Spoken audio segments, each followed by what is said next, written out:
Okay, quick word on our 4x100 meter relay girls. They got bronze unexpectedly. A couple of things to say about that.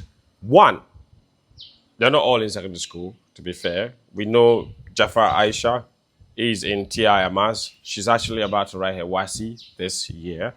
And we know Gladys Boating is a first year student at St. Louis, that we know. But we know that Gladys Janet Dacoin, Quating, she's done with school. She's actually in the first year at UCC. Janet Mensah is in the security services. So that's that. Although Brony, Aisha Jafar, she was the one that finished the race. Great, great ankle leg for her. The back straight was the Janet Dankua girl. Really brilliant run from her. The bend was run by Janet Mensah, very experienced member of his team. She was also part of the African Games bronze medal winning team. And of course, the one that started, obviously, is Gladys Boating, aka Gaza. So now you know who ran where.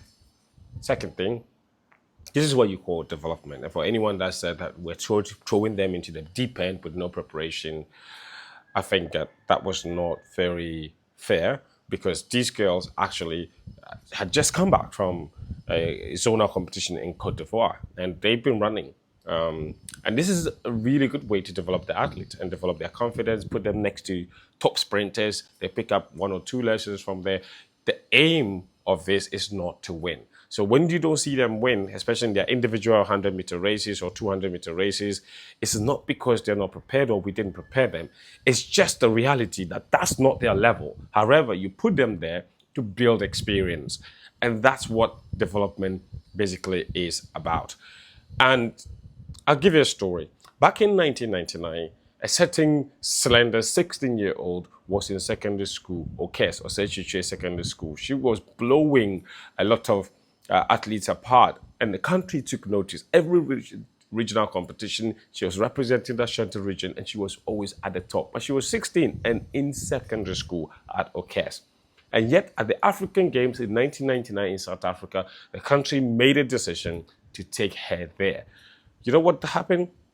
In her 200-meter race, she finished 8th. In the 100-meter race, she finished 8th. 8th in athletics is what you call last, dead last. But it was a great experience for her.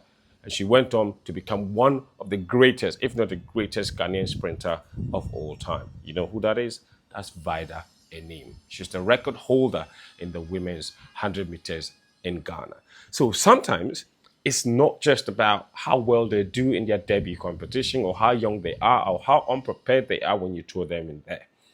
It's about what that experience teaches them, because track and field is a very niche sport. It's not like football or any other sport where, you know, winning at the start is always the most important thing, especially when the levels are different.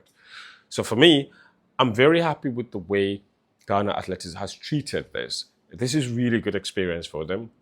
I think it's entirely possible that we will see Janet Dacoin leave UCC and go to America, college in America. Hopefully it's a D1 school, and she can go on from there. A couple more years for Gladys Boating at St. Louis, and we have a superstar developing.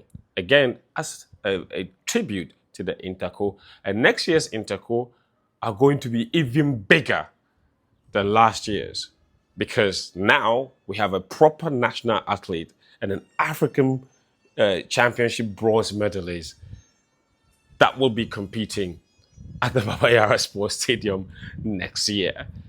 You can understand the sort of momentum all of this will build up to that particular point.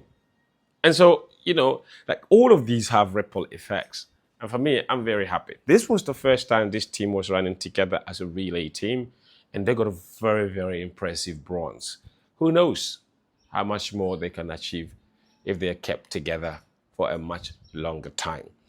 And it's difficult to keep them together because one is in secondary school, one is in UCC, one is in security services.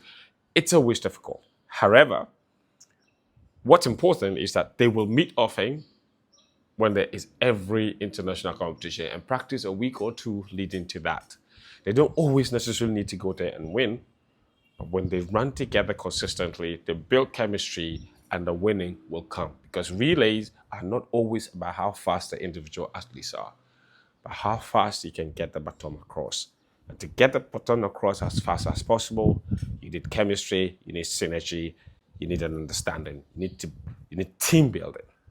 That's why Japan, China are very good with the relays. And yet, if I ask you to name a single athlete from those teams, you would not be able to tell me.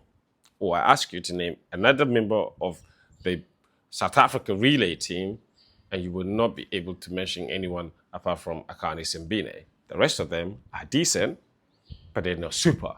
But they get a baton across real quickly, and you see the results. So, calm down, tone down, relax, support them.